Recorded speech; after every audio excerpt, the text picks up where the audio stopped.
La gouvernance des titres miniers à travers la mise en place de systèmes cadastrales performants apparaît parmi les recommandations clés de la vision africaine des mines. C'est à ce titre que l'organisation Revenue Development Foundation, RDF, à travers un financement du programme PAGI de la coopération allemande GIZ, appuie le ministère des Mines et du Pétrole du Mali. RDF est un leader de la mise en œuvre de projets d'amélioration de la gouvernance minière par la fourniture de systèmes avancés de cadastre et de gestion et de partage de données favorisant l'efficience, la transparence et la redevabilité dans la gestion publique. Le programme PAGI, c'est un programme d'appui à la gouvernance des industries extractives. Donc nous appuyons le gouvernement malien dans l'amélioration de la gouvernance à travers la gestion des revenus, à travers la transparence et au niveau des communes afin que les revenus générés par le secteur extractif puissent appuyer au développement du pays. On a ce projet d'administration de cadastre minier à la DNCM depuis août 2014. Donc le ministère des Mines a sollicité ce projet pour faciliter la gestion des titres miniers. Et ce système nous a beaucoup facilité la gestion des titres. Et le projet a été financé par la GIZ et la mise en œuvre a été faite par le Revenue Development Foundation. Les systèmes cadastraux MCAS et OGAS permettent de faciliter les étapes du processus de travail du ministère des Mines et du Pétrole, aussi bien dans ses bureaux centraux que régionaux pour les titres miniers et pétroliers. L'installation de MCAS et de OGAS suit un processus testé et éprouvé qui commence par une évaluation technique permettant d'assurer que la configuration et la personnalisation du système soient faites selon la réglementation. MCAS dispose de toutes les caractéristiques d'un système de cadastre moderne, incluant la fonction GIS, le support aux opérations et un système de gestion de revenus avancé. Nous continuons de développer nos systèmes logiciels en fonction des besoins et exigences gouvernementales. Avant l'arrivée du cadastre, il faut reconnaître que, primo, toutes les conventions, sans exception, qui ont été signées entre l'État et les différentes sociétés, étaient en format analogique, en format papier. C'est le truc qui était arrangé dans l'armoire. Ça, c'est un. De deux, souvent, il y avait des sociétés qui étaient beaucoup en retard et souvent, nous, on ne se rendait pas compte. Donc, ça, c'est un. Bon, de deux aussi, il y avait un sérieux problème en matière de transparence parce que on s'est posé la question. Par exemple, pour le paiement des fonds de promotion et de formation, comment c'était? C'était négocié sur la base de quoi? Bon. On nous a reproché à l'époque que ça n'était pas tellement transparent. Bon, et aussi la disponibilité l'autre là, des titres, des blocs pétroliers. Maintenant, quand le cadastre est venu, les choses ont été facilitées. Pourquoi?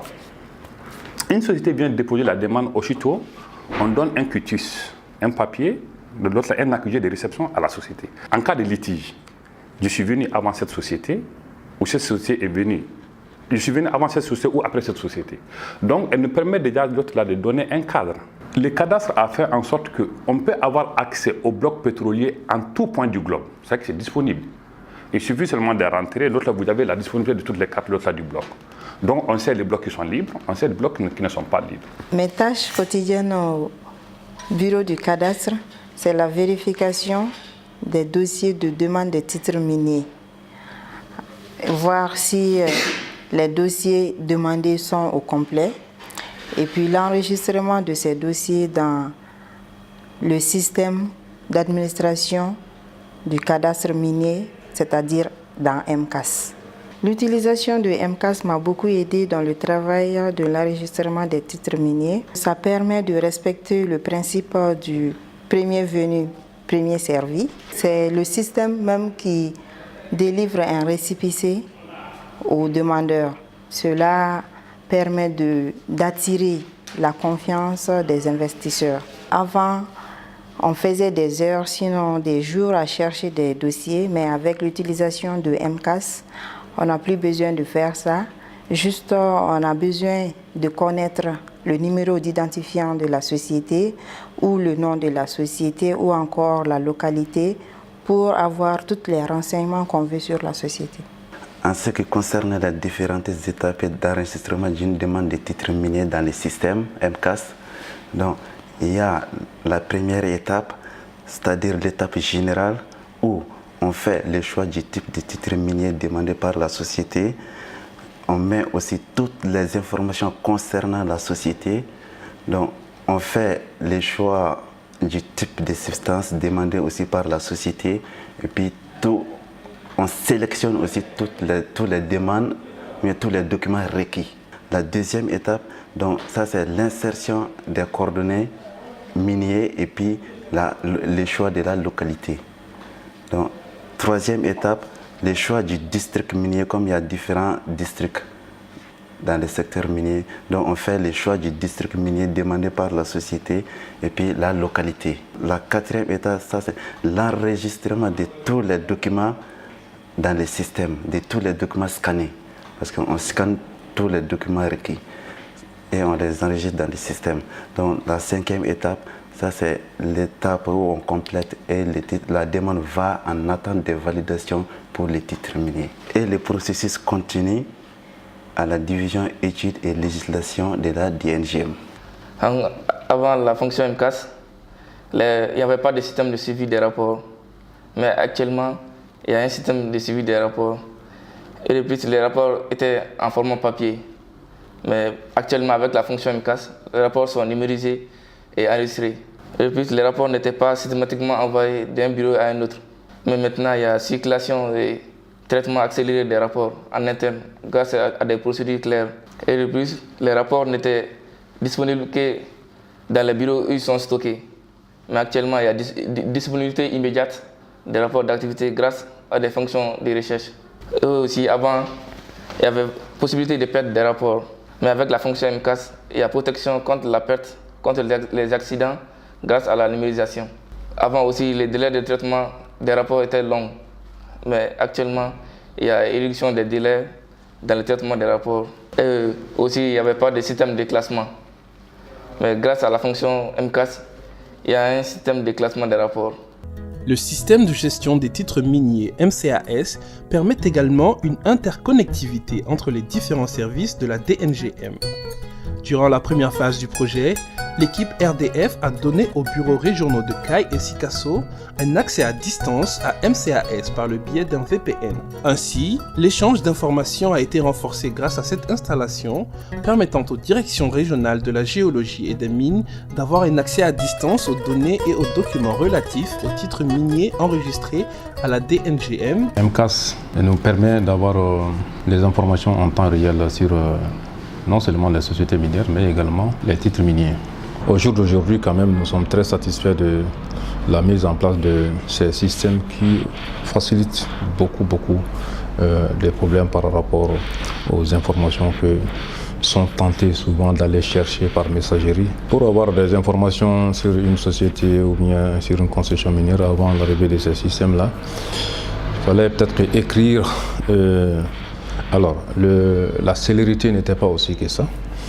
Alors qu'au jour d'aujourd'hui, avec ces systèmes qui sont en place, nous pouvons en temps réel alors faire des consultations et donner satisfaction vraiment aux usagers et à nous-mêmes.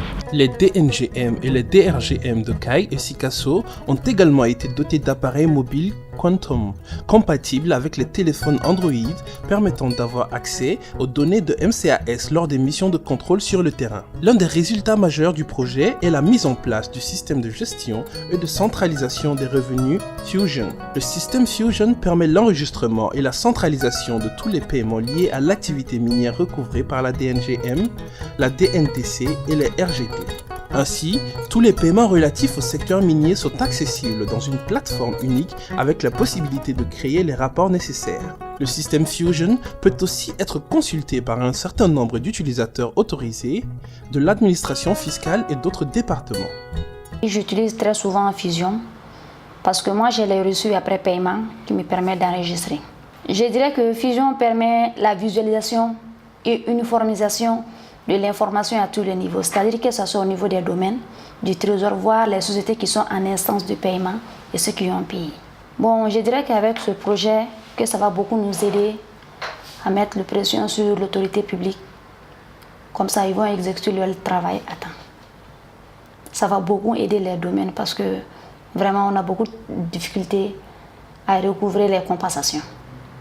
Mais avec ce système, peut-être ça pourra nous aider à améliorer ou bien à accélérer le processus. Conformément aux normes de l'initiative de transparence dans les industries extractives, ITIE, le projet contribue aussi à la publication des données relatives à l'activité minière et pétrolière. Le référentiel d'information en ligne est une page internet accessible du monde entier sur laquelle le gouvernement peut publier les informations provenant du système cadastral MCAS. Il peut être rendu accessible au public afin de promouvoir l'investissement dans le pays. Cette page web lancée officiellement durant les journées minières et pétrolières en 2015 permet de publier tous les titres miniers et recettes associées, rendant ainsi les données disponibles pour les parties prenantes et le public. Donc je crois qu'en matière même de la promotion de la transparence, de la bonne gouvernance, c'est la porte d'entrée. On ne peut pas aller demander la transparence au niveau de l'information financière sans passer par la publication du référentiel en ligne. Parce que c'est celui qui permet d'abord de disposer de beaucoup d'informations. Donc je crois qu'avec avec l'arrivée de ces référentiels, nous, en tout cas en matière de transparence, ça nous a permis d'avoir énormément d'informations et de publier aussi beaucoup d'informations à travers nos rapports. Le COPI, c'est une organisation de la société civile au Mali qui regroupe 16 autres organisations. Donc nous militons pour la transparence des revenus du secteur minier et surtout pour une gestion plus responsable donc, de ces revenus-là au bénéfice des communautés. Avant les référentiels en ligne, on avait vraiment du mal à avoir des informations scientifiques détaillées pouvant nous permettre d'avancer des arguments valables devant les plus hautes autorités. Mais aujourd'hui, avec les référentiels en ligne, il y a moins de conflits. Si je dis qu'il y a moins de conflits, parce que dans les temps, les communautés se plaignaient pour dire que leurs terres sont envahies par des gens dont ils ignorent leur provenance. Mais aujourd'hui, quand nous avons de telles informations, nous pouvons déjà partir sur les référentiels en ligne, faire des recherches, connaître déjà le nom de la société qui opère dans la zone,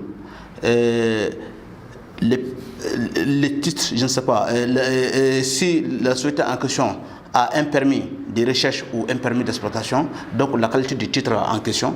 Donc vraiment c'est un moyen pour nous de donner de bonnes informations aux communautés, parce que chaque fois qu'il y a un problème, avant que les communautés ne saisissent les plus hautes autorités, nous qui sommes les acteurs de la société civile, nous sommes plus proches de ces sociétés-là. Ils pensent que nous avons vraiment les moyens où nous avons des solutions vraiment à tous leurs premiers problèmes, donc nous sommes les premiers interpellés avant que les problèmes ne remontent aux plus hautes autorités. Donc en ce moment déjà, ça nous permet de prendre des dispositions, de chercher des informations par rapport à l'intervenant qui sévit dans cette localité-là et enfin d'apaiser la communauté. Donc aujourd'hui, nous pensons que les référentiels en ligne, c'est très important et pour la société civile et pour la communauté minière parce que ça nous permet de donner des informations de très bonne qualité. Moi, je pense que c'est un outil quand même qu'il faut renforcer et puis consolider pour l'intérêt même la bonne gouvernance de la gestion des blocs pétroliers au Mali. Parce qu'il permet une bonne gestion des revenus et il nous permet de faire un monitoring de toute la vie du bloc, depuis la demande jusqu'à l'expiration ou jusqu'à la production.